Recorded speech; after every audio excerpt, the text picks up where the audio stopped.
أعوذ بالله من الشيطان الرجيم بسم الله الرحمن الرحيم وظللنا عليكم الغمام وأنزلنا عليكم المن والسلوى كلوا من طيبات ما رزقناكم وما ظلمونا ولكن كانوا أنفسهم يظلمون صدق اللہ العظیم۔ حاضرین و ناظرین، یہ سورہ بقرہ کی آیت نمبر 57 ہے، 57۔ بنی اسرائیل جو مصر سے ہجرت کر کے بیت المقدس کی جانب جو آئے تھے، ملک شام کی جانب جو ان کا سفر ہوا تھا، اس کا مقصد یہی تھا کہ یہ لوگ بیت المقدس کو شرک سے، مشرکین سے پاک رکھیں، اس کی حفاظت کریں اور بیت المقدس کو توحید کا مرکز بنائیں۔ لیکن جب حضرت موسیٰ علیہ السلام بنی اسرائیل کو لے کر بیت المقدس کے پاس آئے، وہاں انہوں نے قوم عمالقہ کو دیکھا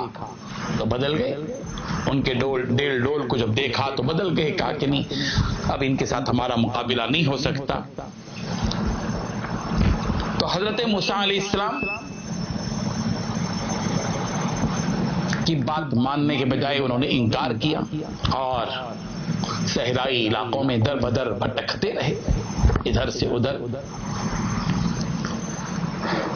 کوئی چیز وہاں نہیں، نہ مکان،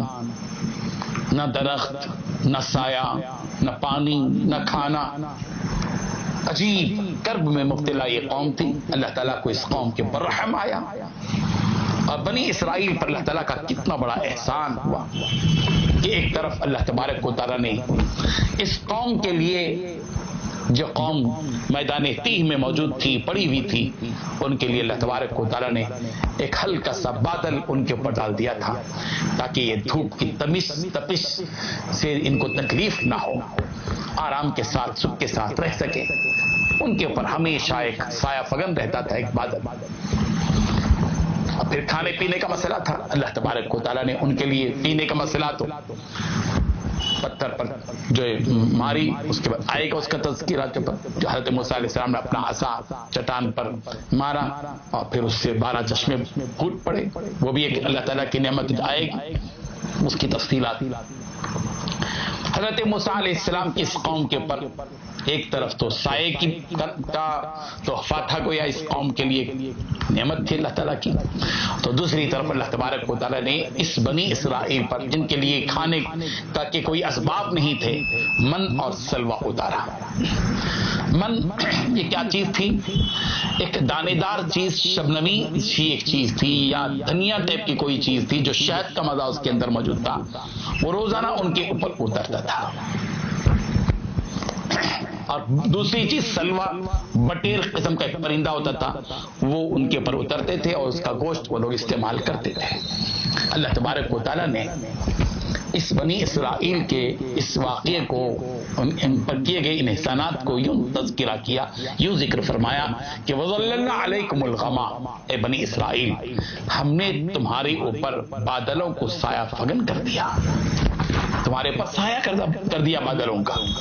وَأَنزَلْنَا عَلَيْكُمْ، اور ہم نے اتارا تمہارے اوپر المن والسلوى، من اور سلوہ، دو قسم کی کھانے کی چیزیں تمہارے اوپر اتاری، اور تم کو کہا گیا تھا کہ کلوا من طیبات ما رزقناکم، کہ تم کھاؤ، کلو کھاؤ، من طیبات ما رزقناکم، جو رزق ہم نے تم کو دیا ہے اس میں سے پاکیزہ چیزیں کھاؤ۔ وما ظلمونا ولكن كانوا انفسهم يظلمون، وما ظلمونا ولكن كانوا انفسهم، ہم نے ان کے پر ظلم نہیں کیا، انہوں نے خود اپنے آپ پر ظلم کیا بنی اسرائیل نے، اس کے باوجود نہ شکر گزاری کی، شرارتوں پر شرارتیں، مخالفت پر مخالفت، نافرمانی، منہ موڑنے والی چیزیں، ان کی حرکتیں جاری رہی۔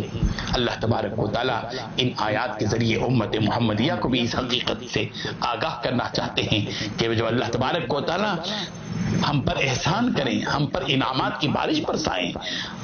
ہم پر رحم کریں تو ہمیں اللہ تبارک و تعالیٰ کے ان احسانات کو ملحوظ رکھتے ہوئے زندگی بسر کرنی چاہیے، شکر گزاری اور نیک اعمال اور اطاعت اور اتباع کا رویہ اختیار کرنی چاہیے، یہ نہیں کہ ہم نافرمانی کرتے رہیں، اللہ تبارک و تعالیٰ کی ناشکری کریں۔ اللہ تعالیٰ ہم سب کو ناشکری سے، خلاف ورزی سے ہم سب کی حفاظت فرمائے۔ وآخر دعوانا ان الحمد للہ رب العالمین۔ لا الہ الا اللہ